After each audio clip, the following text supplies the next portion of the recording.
Hello viewers, our today's topic is plant growth regulator gibberellins or plant hormone gibberellins. Plant hormone gibberellins were first isolated from the fungus Gibberella, that's why they are named as gibberellins, in 1926 by the Japanese scientist E. Kurosawa. This fungus causes the Bakane or named as foolish seedling disease in the rice. Due to this disease, the shoot of the plant elongate excessively and color become yellowish green. जो leaves है plant की वो access टाल हो जाएगा और जो उसकी लीव्स है वो ग्रीन कलर से येलोइश ग्रीन कलर में कन्वर्ट हो जाएंगी. इस टाइप के सिम्टम्स से इस जो ये फंगस डिजीज कॉज करती थी, जिससे that's why it is named as the foolish seedling disease. और इतनी प्लांट की जो ग्रोथ है इतने टॉल होने की वजह से that may be affected the plant by frequent lodging due to long stature. क्योंकि प्लांट जितना लंबा हो जाता है तो उसके लॉजिंग के चांसेस बढ़ जाते हैं, तो वो लॉजिंग हो जाती थी, उसकी वजह से जो इल्ड में है वो लॉस हो जाता था. तो इसी फंगस से इसको एक्सट्रैक्ट आउट किया गया था. तो that's why this phytohormone regulator is named as gibberellins after the name of the fungus Gibberella fujikuroi, which causes the rice plant to grow abnormal tall. जो ये सिंथेसिस होती है इसकी जो जिबरलिन्स है that are synthesize in the apical portion of the stems and roots. इसका जो important effect है, मेन इफेक्ट है, that is stem elongation. In some cases it is also fast in the seed germination. जो seed germination है उसको भी, उसका भी जो रेट है उसको इंक्रीज करता है. Gibberellins may be defined as a compound which is active in gibberellin bioassay. Means जो जिबरलिन के बायोएसे हैं स्पेसिफिकली, जैसे बोल्टिंग है या ये, तो इसको जो एक्टिव रहता है उसमें that is termed as gibberellins. And along with this bioassay that also possesses a gibbene ring skeleton. There are so many other compounds also, those are active in the gibberellin bioassay, but there is change in structure of this gibbene ring. So it means those are not the gibberellins, but they are named as the gibberellin-like compounds because they are active in the bioassay, but do not possesses the gibbene ring. So actual definition of the gibberellins are the compound which are active in the gibberellin bioassay and also have the gibbene ring skeleton. The gibberellins are diterpenoids that are synthesized from the 4 isoprenoid unit, each consisting of 5 carbon. These are the 4 isoprenoid units from which these diterpenoid gibberellins are synthesized. They possesses a tetracyclic and gibberellin skeleton. This is the tetracyclic and gibberellin skeleton which containing the 20 carbon atoms are present in this tetracyclic and gibberellin skeleton. Out of all the gibberellins identified till now, gibberellin A3 has been usually shown to be most biological active. After that, followed by the gibberellin 1, gibberellin 4 and gibberellin 2 in their descending activity. Means up to now the most active gibberellin is gibberellin A3. Gibberellins there are mainly 3 principal sites of the synthesis of the gibberellins. First is developing seeds and fruits. Second is young leaves of the developing apical buds and elongated shoot. कि जो shoot increase हो रही है size में, elongates हो रही है, या फिर जो apical buds है developing, that is the second site. And the third site is the apical region of the root. And one other site also there is the immature seeds and fruits are the prominent site of the gibberellin biosynthesis. तो जो fruits हैं या जो seeds हैं जिनका germination शुरू होगा या germination start होते हैं, immature seeds हैं, that are also the prominent site of the gibberellin biosynthesis. Transport हमने जैसे कि अभी लास्ट वीडियो में पढ़ा था कि जो ऑक्सीन्स हैं दैट आर ट्रांसपोर्टेड पोलरली, जो बेसिपिटल ट्रांसपोर्ट होता है उसमें, जबकि जिबरलिन्स ऑक्सीन्स में बेसिपिटल ट्रांसपोर्ट होता है तो पोलर ट्रांसपोर्ट होगा, एक ही डायरेक्शन में होगा. जबकि जिबरलिन्स के ट्रांसपोर्ट में ऐसा कुछ नहीं है, that can occur in both direction. So इसमें कोई पोलरिटी नहीं है इसके ट्रांसपोर्ट में, because gibberellins have been detected both in phloem and xylem. तो एक का जो है बेसिपिटल ट्रांसपोर्ट होगा और दूसरे का जो है एक्रोपिटल होता है. तो इसलिए अगर दोनों में इसको फाइंड आउट किया गया है तो इट मीन्स क्या है, जो जिबरलिन्स है उनका ट्रांसपोर्ट पोलर नहीं है, जबकि एक किसके साथ मूव करता है, जो भी ग्रेडियंट बनता है, जो फ्लोएम में ग्रेडियंट बनेगा ऑर्गेनिक मटेरियल्स का, और जो जाइलम में बनेगा न्यूट्रिएंट्स का, जो मिनरल न्यूट्रिएंट्स हैं उनका जो ग्रेडियंट बनेगा, उसी के साथ में इसका भी फ्लो होगा, इसका भी ट्रांसपोर्ट होगा according to source and sink relationship. Now mode of action of gibberellins, कि जो जिबरलिंस है वो काम कैसे करते हैं, कैसे स्टेम को इलोंगेट करते हैं, किस टाइप से उनका जो बेसिक मैकेनिज्म है फंक्शनिंग का वो है। तो जो हार्मोन्स हैं gibberellins, specially GH3 bind to the receptor a second messenger. क्यों सेकंड मैसेंजर क्या है, जो फर्स्ट जो बीच का जो उसका मोड है उसको मैसेज को पास करेंगे। जो फर्स्ट ने, जैसे यहाँ पे फर्स्ट क्या है जिबरलिंस है, इसका जो मैसेज पास करेंगे that are the second messenger, and calcium ions are the best second messengers. तो जो कैल्शियम आयंस है GA3 जैसे ही रिसेप्टर से बाइंड करेगा तो इसके बाद में जो कैल्शियम आयंस है वो सेल के अंदर जो काल्मोडिलिन प्रोटीन्स है उसके साथ में कंबाइन करके कॉम्प्लेक्स बनाएंगे, और ये जो कॉम्प्लेक्स होगा, ये जो काल्मोडिलिन और कैल्शियम आयंस का कॉम्प्लेक्स होगा, that will enter into the nucleus and activate the gene coding for the enzyme amylase. क्योंकि जो जिबरलिंस है वो अल्टीमेटली अमाइलेज एंजाइम को एक्टिव करते हैं ड्यूरिंग सीड जर्मिनेशन।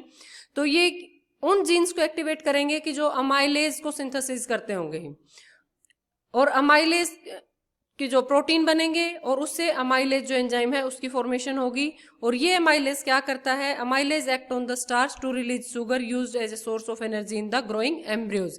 जब सीड का जर्मिनेशन होता है तो उसके अंदर जो ग्रोइंग एम्ब्रियो होता है उसको एनर्जी चाहिए होती है, क्योंकि जब तक उसमें फोटोसिंथेसिस स्टार्ट नहीं हुई होती, लीव्स नहीं होती, तो तब तक वहां पे जो स्टोर्ड फूड होता है एम्ब्रियो के अंदर, एंडोस्पर्म के अंदर जो स्टोर्ड फूड होता है वो ब्रेक डाउन होता है इजी फॉर्म्स में and give energy to this growing embryo. और ये जो मोबिलाइजेशन होता है एंडोस्पर्म्स के रिजर्व फूड का, this is due to gibberellins. जो gibberellins are synthesized by the embryo and release into the starchy endosperms. यहाँ पे एम्ब्रियो में सिंथेसाइज्ड होंगे और इस सेक्युटुलम के थ्रू जो स्टार्ची एंडोस्पर्म्स होगा उसमें ट्रांसलोकेट होंगे, और यहाँ पे इस एंडोस्पर्म से ये जो वहाँ पे एलुरोन लेयर प्रेजेंट होती है एंडोस्पर्म में, वहाँ पे डिफ्यूज होंगे। इन एलुरोन लेयर में डिफरेंट हाइड्रोलिटिक एंजाइम्स होते हैं, उनको एलुरोन लेयर के अंदर जो डिफरेंट हाइड्रोलिटिक एंजाइम्स है उनको एक्टिवेट करेंगे, जैसे कि अल्फा माइलेज है और अदर हाइड्रोलेजिस एंजाइम है जो प्रोटीनेज है या फिर लिपेज है, उनको एक्टिव करेंगे। और ये हाइड्रोलिटिक एंजाइम जो एंडोस्पर्म्स के अंदर स्टोर्ड फूड है वो प्रोटीन्स में है, फैट्स में है, या फिर जो स्टार्च मेनली जो प्रेजेंट होता है, तो उस स्टार्च को फिर मोबिलाइज करेंगे इनटू स्मॉलर मॉलिक्यूल्स, और इन स्मॉलर मॉलिक्यूल्स वापस से डिफ्यूज हो जाएंगे एम्ब्रियो में और इस ग्रोइंग एम्ब्रियो को एनर्जी प्रोवाइड करेंगे। तो this is the mobilization of endosperm reserve food during seed germination. Now physiological role of the gibberellins, कि प्लांट की फिजियोलॉजी में क्या क्या रोल है, इसके क्या क्या फंक्शनिंग है। तो first functioning is breaking dormancy of the seeds, bolting, fruit formation, cell or internode elongation, promoting of flowering, parthenocarpy, genetic dwarfism, sex expression. We will discuss all these roles one by one in detail. First, promote the stem elongation. तो stem elongation जब भी हम artificially apply करते हैं जिबरलिक acid को, intact plant पे ही act करता है, और ये जब भी इंटेक्ट प्लांट पे हम इसको एक्ट करेंगे तो इट काजेज द इंक्रीज, जो प्लांट का साइज है वो इंक्रीज होगा। It overcome the dwarfism in mutants, कि कुछ ऐसे म्यूटेंट्स जो जीए म्यूटेंट्स जिबरलिक एसिड म्यूटेंट्स बना लेते हैं कि उसके अंदर जिबरलिक एसिड की सिंथेसिस नहीं होगी, तो वो क्या रहते हैं, ऐसे म्यूटेंट ड्वार्फ रहते हैं, उनकी हाइट जो है शॉर्ट रहेगी, जबकि वाइल्ड टाइप उनका टाल होगा। तो अगर ऐसे ड्वार्फ पे हम आर्टिफिशियली या एक्जोजिनसली जिबरलिक एसिड अप्लाई करते हैं तो उनका जो फिनोटाइप है वो टाल होगा। क्यों? क्योंकि ड्वार्फ किससे है, GA3 की सिंथेसिस नहीं हो रही है, ऐसे म्यूटेंट हैं। अगर हम उसको आर्टिफिशियली जिबरलिक एसिड जो है वो प्रोवाइड करवा देते हैं तो उनका जो फिनोटाइप होगा वो वापस से जैसा उनका वाइल्ड टाइप फिनोटाइप है उस टाइप से हो जाएगा। तो दस GA application stimulate the elongation but act on the intact plants only. This model plant Arabidopsis has been shown used to understand the gibberellic biosynthesis. ये जो प्लांट आप देख रहे हैं इसमें क्या है, ये ड्वार्फ म्यूटेंट है GA3 का, कि इसमें GA3 की सिंथेसिस नहीं होगी, म्यूटेंट है GA3 का। और ये इसी म्यूटेंट पे अगर हमने एक्जोजिनसली जिबरलिक एसिड अप्लाई किया तो ये इस टाइप से नॉर्मल प्लांट, टाल प्लांट बन जाता है। तो वो किसकी वजह से, जो जिबरलिंस है वो स्टेम इलोंगेशन करता है, इस वजह से। Next is overcome the dormancy in the seeds. तो जो फंडामेंटल रोल है जिबरलिंस का, that is breaking the seed dormancy and stimulating the germination. क्यों? जर्मिनेशन के ड्यूरिंग क्या होता है, जो सीड्स हैं उसके अंदर प्रोटीन, कार्बोहाइड्रेट्स या जो स्टार्च हैं वो प्रेजेंट होते हैं, और डेवलपिंग एम्ब्रियो की जो टोटल डिपेंड होता है अपनी ग्रोइंग के लिए, अपनी जर्मिनेशन के लिए, डेवलपमेंट के लिए या ग्रोथ के लिए, वो इसी एनर्जी पे डिपेंड होता है। जो ये स्टोर्ड फूड होता है अपनी न्यूट्रिशन और एनर्जी के लिए, इसी के ऊपर डिपेंड होता है।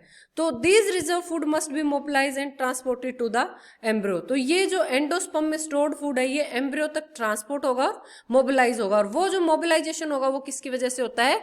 जिबरलिक एसिड्स की वजह से। क्यों मोबिलाइजेशन करेंगे? कौन? डिफरेंट हाइड्रोलिटिक और प्रोटीलिटिक एंजाइम जो कि एंडोस्पर्म के एल्यूरोन लेयर में प्रेजेंट होंगे, और इनको एक्टिवेट कौन करेगा? That is activated by the gibberellic acids, जो कि हमने मोड ऑफ एक्शन में भी पढ़ा है। तो इसकी वजह से क्या है, ये एक्टिव हो जाएंगे, उसको हाइड्रोलिटिक एंजाइम्स इजीली फॉर्म में कन्वर्ट कर देंगे, और एम्ब्रियो को एनर्जी मिलेगी और न्यूट्रिशन मिलेगा, जिसकी वजह से वो ग्रो कर सकेगा। तो इस वजह से ओवरकम करते हैं डोरमेंसी ऑफ सीड को और जर्मिनेशन को एनहांस करते हैं। कुछ जैसे कि लाइट सेंसिटिव सीड्स होते हैं, मींस जैसे लेट्यूस है, टोबैको है, कि वो सिर्फ जब लाइट प्रेजेंट होती है उसी टाइम पे एक्टिव जर्मिनेशन शो करते हैं, अच्छे से जर्मिनेशन होगा उनका। अगर लाइट प्रेजेंट नहीं है तो डार्क में उनका जो जर्मिनेशन की प्रोसेस है वो बहुत स्लो हो जाएगी। तो अगर हम इन सीड्स को डार्क की बजाय लाइट में रख देते हैं तो जर्मिनेशन की प्रोसेस स्टार्ट हो जाएगी अच्छे से। बट अगर हम इन्हीं को डार्क में ही रखे रहे, हम लाइट में नहीं रख रहे, तो हम दूसरा ऑप्शन कौन सा ऑप्ट कर सकते हैं? उसको लाइट की बजाय जिबरलिक एसिड्स की अगर हम ट्रीटमेंट दे देते हैं तो लाइट की जो रिक्वायरमेंट है वो एलिवेट हो जाती है, फिर उनको लाइट की रिक्वायरमेंट नहीं है, वो डार्क में ही अच्छे से ग्रो कर सकते हैं। तो इस टाइप से अगर कोई ऐसे सीड्स हैं लाइट सेंसिटिव सीड्स और हमारे पास लाइट का ऑप्शन नहीं है, तो हम उनको जिबरलिक एसिड की एप्लीकेशन देके भी उनकी डोरमेंसी है जो उसको ओवरकम कर सकते हैं। Involve in parthenocarpic fruit development, जो सीडलेस जो फ्रूट डेवलपमेंट होते हैं, that is also involve in, gibberellic acid is also involve in that. Gibberellic acid induce the fruit enlargement specially in the grapes, जो भी berries fruit है specially वहां पे fruit setting में और फ्रूट एनलार्जमेंट में जिबरलिक एसिड्स को यूज किया जाता है। Gibberellic acid promote cell division and cell elongation, जो जैसे ये एप्पल यहाँ पे शो किया हुआ है, रेड डिलीशियस एप्पल अनट्रीटेड, ये अनट्रीटेड है and this is treated with the cytokinin and gibberellic acids. तो this size is elongated due to the effect of cytokinin plus gibberellic acids. Gibberellic acids also stimulate the flowering specially in the long days plant. जो long day plant की requirement क्या होती है, जब long days होंगे, एक particular time होगा, तभी वो फ्लावरिंग करेंगे। अगर डे लेंथ उससे शॉर्ट है तो वो फ्लावरिंग नहीं करेंगे। तो उसको हम किससे रिप्लेस कर सकते हैं? अगर हम उसको पर्टिकुलर लॉन्ग डे कंडीशंस नहीं प्रोवाइड करवा के हम उसको जिबरलिक एसिड की एप्लीकेशन दे देते हैं, तो भी वो उन कंडीशंस में जो प्रेजेंट नहीं है, शॉर्ट डे कंडीशंस में, या जो उनके लिए फेवरेबल नहीं, उन कंडीशन में भी वो फ्लावरिंग करेंगे। Bolting and flowering. बोल्टिंग क्या होता है? एक रोजेट जो हैबिट होते हैं उससे अंडर द, जैसे मैनी हर्बेसियस प्लांट्स हैं, early period of growth show the rosette habit. Rosette habit means उनकी जो हाइट है वो बहुत शॉर्ट होगी, उनकी जो स्टेम है वो बहुत शॉर्ट होगी, और जो लीव्स हैं वो कोलाइन लीव्स होंगी। Under short day conditions the rosette habit is retain. जब शॉर्ट डे कंडीशंस होती हैं, दिन छोटे, तो उस टाइम पे क्या, जो रोजेट हैबिट होती है वो रिटेन रहती है। पर जैसे ही लॉन्ग डे कंडीशन आती है, बोल्टिंग अकर्स। बोल्टिंग में क्या होता है, जो स्टेम है एक्सटेंसिवली इलोंगेट हो जाती है बहुत जल्दी, rapidly, and converted into floral axis bearing floral primordia.